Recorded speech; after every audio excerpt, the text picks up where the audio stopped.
बिस्मिल्लाहिर्रहमानिर्रहीम। Dear students of class matric, उम्मीद है कि आप तमाम खैरियत से होंगे और आप तमाम के 9th क्लास के जो बोर्ड एग्ज़ाम्स हुए उम्मीद है कि वो भी अच्छे गए होंगे।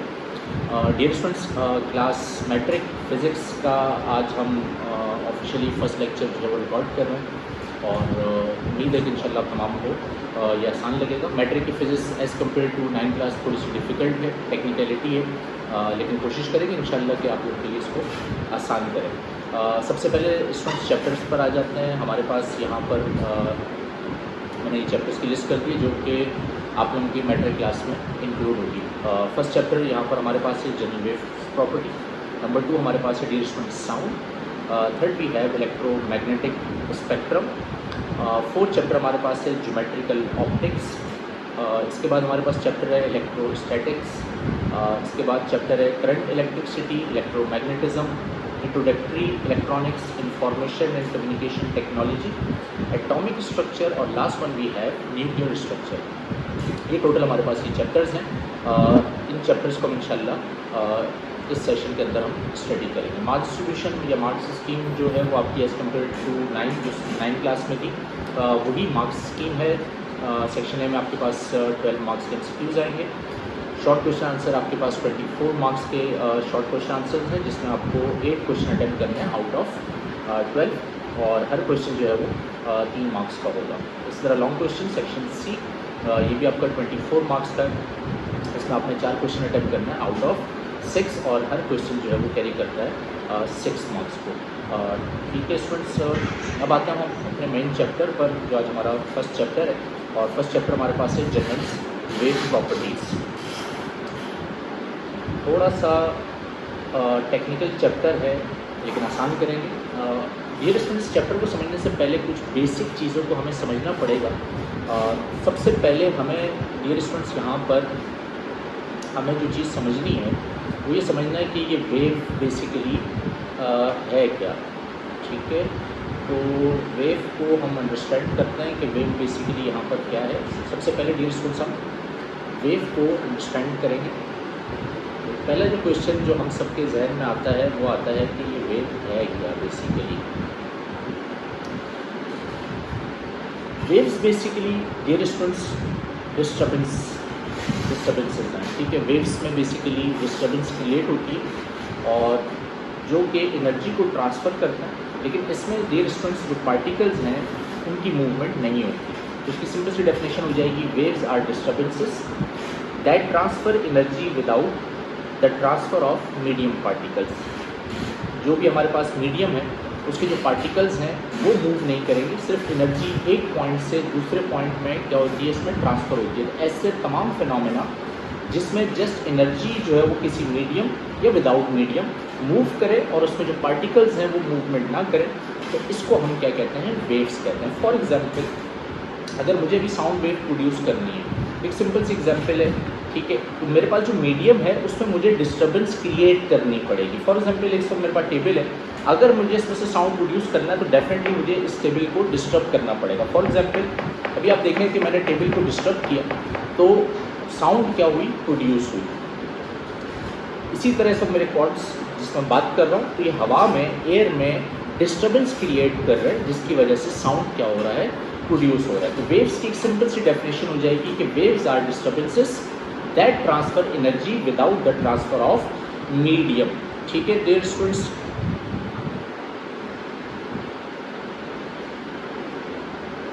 तो वेव्स हमारे पास यहाँ पर बेसिकली क्या हो जाएंगी, वेव्स क्या है, एक्चुअली डिस्टर्बेंसेस हैं। किसी भी मीडियम में अगर डिस्टर्बेंस क्रिएट हो रही है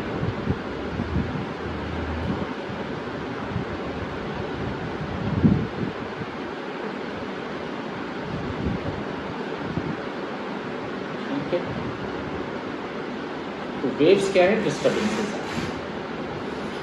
वेव्स हमारे पास बहुत सारे की हैं, like we have sound waves, electromagnetic waves. Electromagnetic waves में हमारे पास जो है वो गामा रेज आ जाती हैं, एक्स रेज आ जाती हैं, लाइट वेव्स आ जाती हैं। अच्छा, इसमें डियर स्टूडेंट्स याद रखिएगा हमारे पास जो वेव्स हैं वो बेसिकली हमारे पास 2 तरह की वेव्स आएंगी। ठीक है, एक यहाँ पर हमारे पास आएगी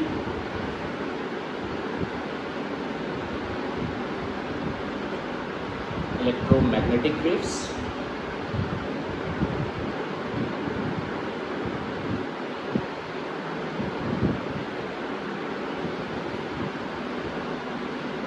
इलेक्ट्रोमैग्नेटिक वेव्स। याद रखिएगा इलेक्ट्रोमैग्नेटिक वेव्स के लिए हमें मीडियम रिक्वायर्ड नहीं है, इसको हम आगे डिस्कस करेंगे ऐसा क्यों होता है। और जबकि जो दूसरी हमारे पास वेव्स है दैट इज़ मैकेनिकल वेव्स। ठीक है, मैकेनिकल वेव्स में हमें मीडियम जो है वो रिक्वायर्ड होता है, मैकेनिकल वेव्स। याद रखिएगा वेव्स, अब दोबारा इसको हम थोड़ा सा एलिब्रेट कर देते हैं। वेव्स क्या हैं? बेसिकली डिस्टर्बेंस हैं मीडियम में जिसकी वजह से एनर्जी ट्रांसफ़र होती है। Transmission of energy is called waves. आप इसको इस तरह भी कर सकते हैं, transmission of energy of waves. ठीक है, एनर्जी जब ट्रांसफ़र होती है एक जगह से दूसरी जगह, और ट्रांसफ़र किस वजह से होती है? उसका मेन कॉज क्या है? Disturbance of medium. किसी भी मीडियम में अगर आप डिस्टर्बेंस क्रिएट करेंगे तो वेव्स क्या होंगी? प्रोड्यूस होंगी। दो तरह की वेव्स हैं, इलेक्ट्रोमैग्नेटिक वेव्स और मैकेनिकल वेव्स। इलेक्ट्रोमैग्नेटिक वेव्स के लिए आपको मीडियम रिक्वायर्ड नहीं होता, जबकि मैकेनिकल वेव्स के लिए आपको मीडियम रिक्वायर्ड होता है। फर्दर हम इसमें आते हैं, हमारे पास दो टाइप्स इसमें हमारे पास और मौजूद हैं। अच्छा, इसमें एक सवाल यहाँ पर स्टूडेंट्स को क्रिएट जो है वो जहन में आ रहा होगा कि सर जब आपके पास मीडियम्स मूव ही नहीं कर रहे तो एनर्जी ट्रांसफ़र कैसे होगी? तो उसके लिए देखिए सिंपल सी एक एग्जाम्पल है। 9th क्लास में भी आपने एक एक्सपेरिमेंट किया होगा, न्यूटन्स ग्रेडल। ये हमारे पास एक इंस्ट्रूमेंट होता है।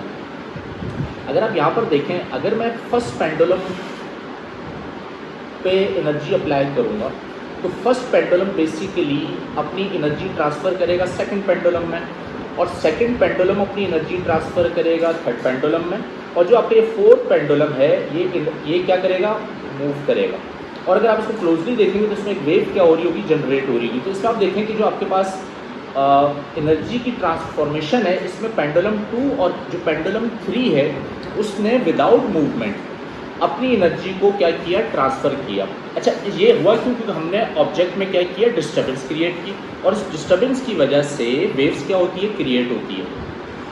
अच्छा, इसमें क्या, जब मूवमेंट नहीं है तो सर पार्टिकल सिर्फ इसमें क्या करते हैं डियर स्टूडेंट्स?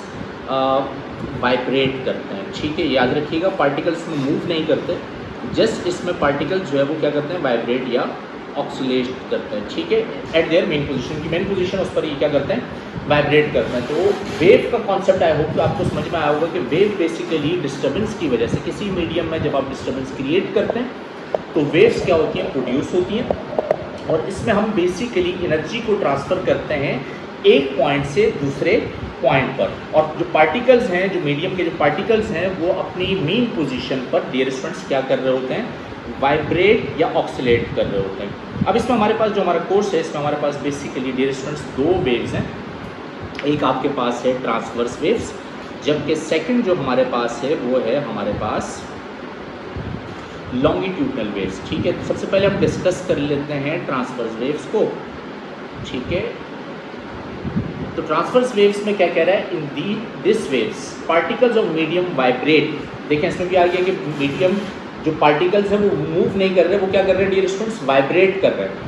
ऐसी वेव्स जिसमें पार्टिकल्स मूव करें perpendicular to the direction of wave propagation. ठीक है, जिसमें जो पार्टिकल्स हैं वो परपेंडिकुलर डायरेक्शन में अगर मूवमेंट कर रहे हैं तो ऐसी वेव्स को हम क्या कहते हैं? ट्रांसवर्स वेव्स कहते हैं। अगर आप यहाँ पर देखें एग्जाम्पल है ट्रांसवर्स वेव्स की, इन अ रोप। यहाँ पर फॉर एग्जाम्पल मेरे पास रोप है और इसको मैं एक एंड से इसको मैं अप और डाउन क्या कर रहा हूँ? मूव करवा रहा हूँ। ठीक है, अप एंड डाउन इसकी मैं क्या कर रहा हूँ? मूवमेंट कर रहा हूँ। तो ऐसी कंडीशन में आप देखें कि जो आपके पास वेव्स जनरेट हो रही है वो आपके पास परपेंडिकुलर डायरेक्शन में हो रही है। अब इस ट्रांसवर्स वेव्स के अंदर दो चीज़ें भी हम डिस्कस कर लेते हैं।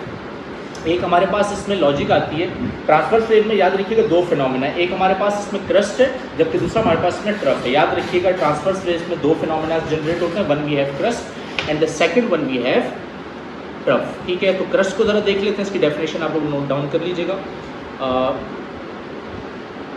क्या होती है। इसको मैं भी आप लोगों को यहाँ पर मेंशन कर रहा हूँ, तो इसको आप लोग नोट डाउन कर लीजिएगा। ठीक है, कलर सेलेक्ट कर लेते हैं।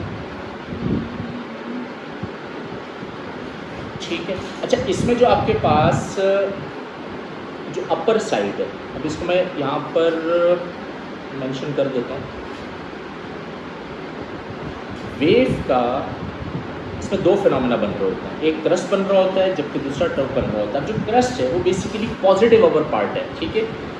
ट्रांसवर्स वेव में जो पॉजिटिव अपर पार्ट है उसे हम बेसिकली क्या कहते हैं, क्रस्ट कहते हैं। इसकी दो डेफिनेशन है, इसको आप लोग जरा लिख लीजिएगा, लिख लेते हैं हम लोग।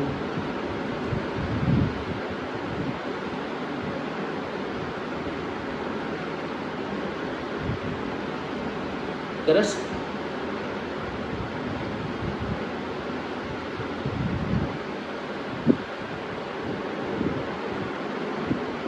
is a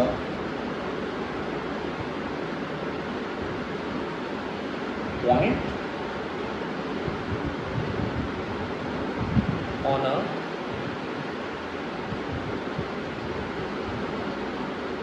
surface wave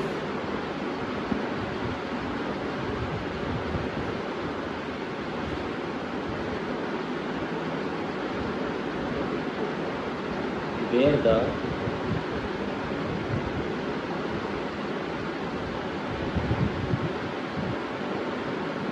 displacement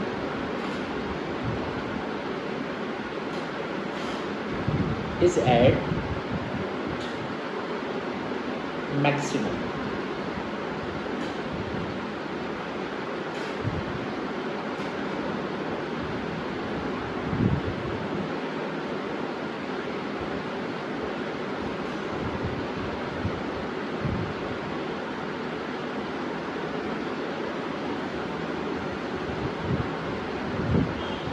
ठीक है स्टूडेंट, और एक डेफिनेशन आप और लिख लीजिएगा, the positive upper part of wave is called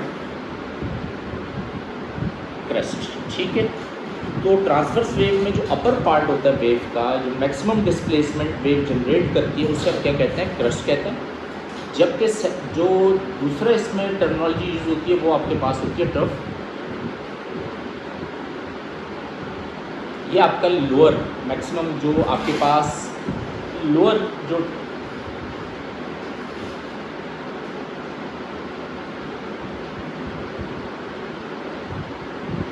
इसको यहाँ पर मेंशन कर रहा हूँ, आप लीजिएगा इसको। जो ट्रफ क्या है वो बेसिकली आपके पास क्या है, is a point on a surface wave where the displacement of the medium is at maximum, ठीक है। सरफेस वेव का जो डिस्प्लेसमेंट है वो आपके पास यहाँ पर क्या कहलाता है, ट्रफ कहलाता है। तो ट्रफ यहाँ पर क्या हो जाएगा, इसकी definition, trough is a point on a surface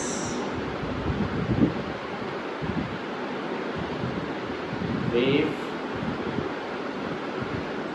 where the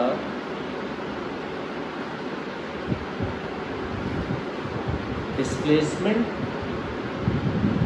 of the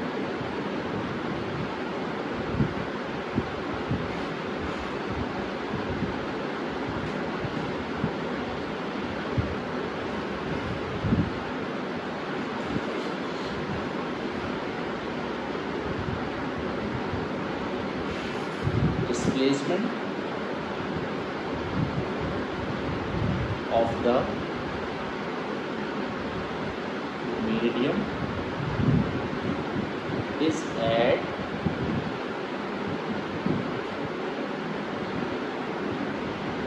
maximum, ठीक है स्टूडेंट्स।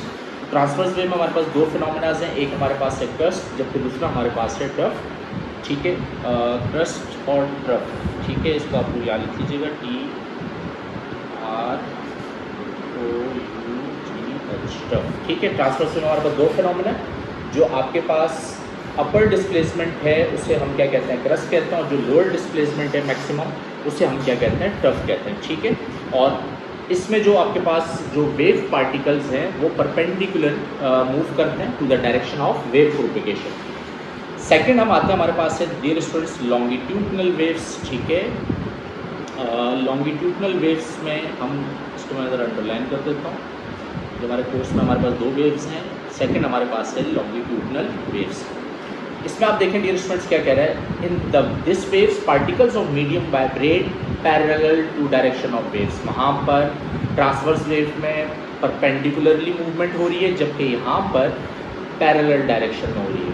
अच्छा, इसमें अगर आप देखें डियर स्टूडेंट्स लॉन्गिट्यूडनल वेव्स में तो यहाँ पर हमारे पास जो फिनोमेना है, इसमें जो मीडियम वाइब्रेट कर रहे हैं वो पैरेलल टू द डायरेक्शन कर रहे हैं। अच्छा, उसमें हमारे पास ट्रफ और क्रस्ट का कॉन्सेप्ट था। यहाँ पर हमारे पास कंप्रेशन और रेयरफेक्शन का कॉन्सेप्ट है। तो कंप्रेशन की यहाँ पर हमारे पास डेफिनेशन क्या आ जाएगी?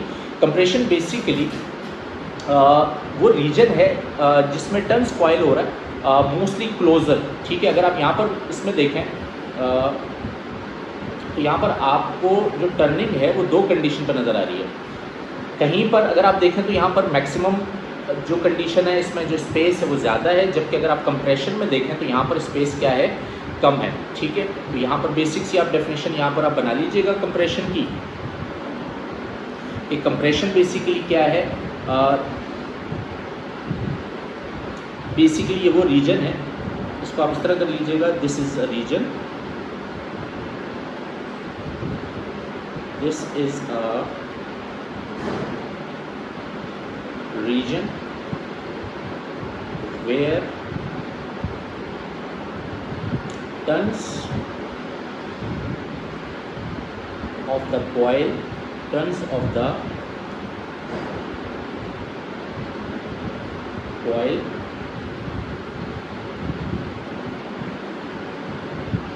tons of the coil or particles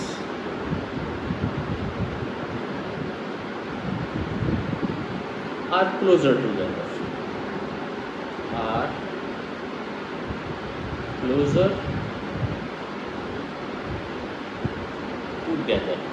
basically वो रीजन है जिसमें टर्न्स कॉइल्स के या पार्टिकल्स के वो क्या हों, ज़्यादा क्लोजर हों। तो यहाँ पर आप देखें तो यहाँ पर वेव्स के अंदर जो टर्निंग है वो कॉइल्स की वो as compare to this region ये ज़्यादा क्लोज है। तो ये जो रीजन जो क्लोज जो आपके पास रीजन है, इसे हम बेसिकली क्या कहते हैं? कंप्रेशन कहते हैं।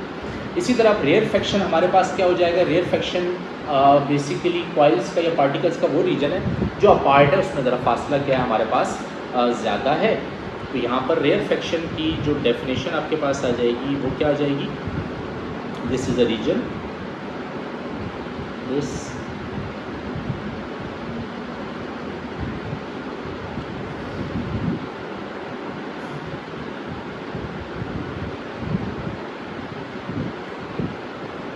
this is a region where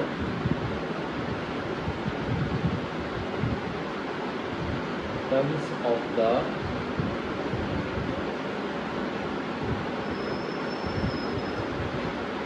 coil or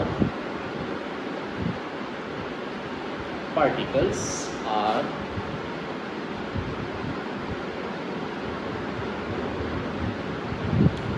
further